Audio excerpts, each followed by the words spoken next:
अस्सलाम वालेकुम स्टूडेंट्स। तो आज का हमारा टॉपिक है how to calculate valency of an element. हम किसी एलिमेंट का वैलेंसी किस तरह मालूम कर सकते हैं। सबसे पहले ये आपने याद रखना है कि ये जो कि एल एम एन ये हमारे पास शेल्स हैं जिनको हम ऑर्बिटल्स भी कहते हैं। ऑर्बिट्स के शेल में मैक्सिमम 2 इलेक्ट्रॉन आ सकते हैं। एल में 8, एम में 18 और एन में 32 इलेक्ट्रॉन आ सकते हैं। तो हम किसी एलिमेंट का वैलेंसी कैसे फाइंड करेंगे। एक बात याद रखें कि केमिस्ट्री में एक रूल है कि हर एलिमेंट का ये रुझान होता है वो अपने डुप्लेट या ऑक्टेट को कंप्लीट करे। डुप्लेट का मतलब होता है 2 इलेक्ट्रॉन का रुझान और ऑक्टेट का मतलब होता है 8 इलेक्ट्रॉन का रुझान। तो एक एग्जांपल लेते हैं। फॉर एग्जांपल हमारे पास हाइड्रोजन है। हाइड्रोजन का एटॉमिक नंबर 1 है।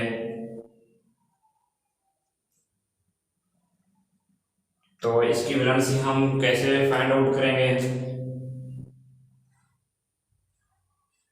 याद रखें एटम के न्यूक्लियस पर प्लस चार्ज होता है और न्यूक्लियस के बिल्कुल करीब के शेल होता है। क्योंकि हाइड्रोजन का एटॉमिक नंबर 1 है, इसके पास एक ही इलेक्ट्रॉन है, तो वो एक इलेक्ट्रॉन फर्स्ट शेल यानी के शेल में जाएगा।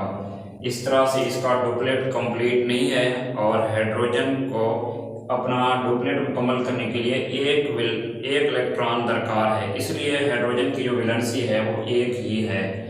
एक और एग्जांपल लेते हैं। हमारे पास हीलियम है।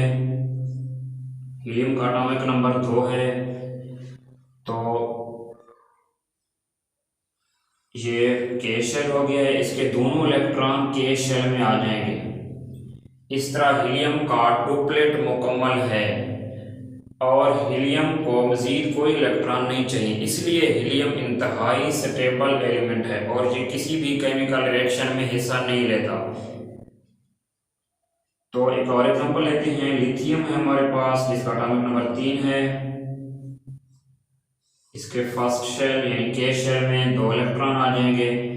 क्योंकि लिथियम के पास 3 इलेक्ट्रॉन्स हैं तो फर्स्ट शेल यानी के शेल तो इसका कंप्लीट हो गया, इसमें 2 इलेक्ट्रॉन आ गए। अब इसका जो तीसरा इलेक्ट्रॉन है वो एल शेल में चला जाएगा। यहाँ पे इसका ये देखें 3 इलेक्ट्रॉन मुकम्मल हो गए हैं लिथियम के, क्योंकि इसका एटॉमिक नंबर भी 3 है।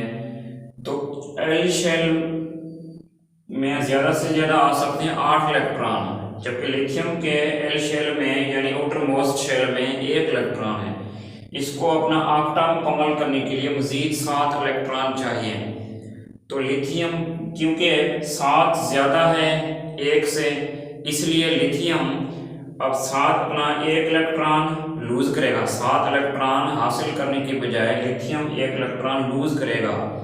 इस वजह से लिथियम की जो वैलेंसी है वो 1 है। एक और एग्जांपल लेते हैं। नाइट्रोजन, जिसका एटॉमिक नंबर 7 है। तो फर्स्ट शेल में इसके 2 इलेक्ट्रॉन आ जाएंगे। सेकंड शेल जो कि एल शेल है, इसमें इसके आ जाएंगे 5 इलेक्ट्रॉन। 2 ये 4 और 1 इलेक्ट्रॉन ये 5 हो गए। अब नाइट्रोजन को अपना आउटर मोस्ट शेल यानी एल शेल को मुकम्मल करने के लिए मजीद 3 इलेक्ट्रॉन चाहिए, क्योंकि इसके आउटर मोस्ट शेल में 5 इलेक्ट्रॉन है। इसने अपने ऑक्टा मुकम्मल करने के लिए 3 इलेक्ट्रॉन मजीद चाहिए। तो 3 क्योंकि कम है 5 से, इस वजह से नाइट्रोजन 5 इलेक्ट्रॉन लूज करने के बजाय 3 इलेक्ट्रॉन हासिल करने का रुझान रखता है। तो इसीलिए नाइट्रोजन की वैलेंसी 3 है। अगर हम ऑक्सीजन को देखें तो ऑक्सीजन का एटॉमिक नंबर 7 है। के शेल में 2 इलेक्ट्रॉन आ गए हैं। उसके बाद एल शेल है, 2 इलेक्ट्रॉन ये 2 ये 4 और 2 ये 6। इस तरह ऑक्सीजन के 8 इलेक्ट्रॉन मुकम्मल हो गए। 2 इलेक्ट्रॉन के शेल में आ गए हैं और बकाया 6 इलेक्ट्रॉन 2 4 6 इलेक्ट्रॉन इसके एल शेल में आ गए। जबकि एल शेल में ऑक्टा मुकम्मल करने के लिए मजीद इसको 2 इलेक्ट्रॉन चाहिए। तो क्योंकि 6 कम है 2 से, इसलिए ऑक्सीजन 6 इलेक्ट्रॉन लूज करने के बजाय 2 इलेक्ट्रॉन हासिल करने का रुझान रखता है। तो साबित हुआ कि ऑक्सीजन की जो वैलेंसी है वो 2 है। इसी तरह एक और बात किस्मत पूछते हैं कि हमें कैसे याद रखे रहेगा कि के शेल में 2 इलेक्ट्रॉन आते हैं, एल में 8, इसी तरह एम में 18 और एन में 32। तो इसके लिए एक फार्मूला है 2n²।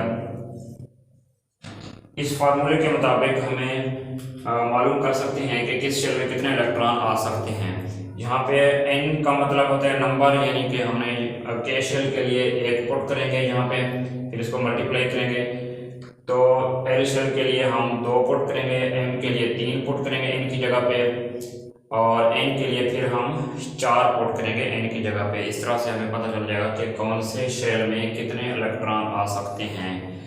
तो जो शेल न्यूक्लियस के ज़्यादा करीब होता है उसका एनर्जी लेवल कम होता है, जो शेल न्यूक्लियस से ज़्यादा दूर जाते हैं उसका एनर्जी लेवल उतना बढ़ता जाएगा। इसीलिए किसी भी केमिकल रिएक्शन में आउटर मोस्ट इलेक्ट्रॉन ही हिस्सा लेते हैं, क्योंकि वो एनर्जी लेवल उनका थोड़ा ज़्यादा होता है, वो न्यूक्लियस से ज़्यादा फासले पर होते हैं।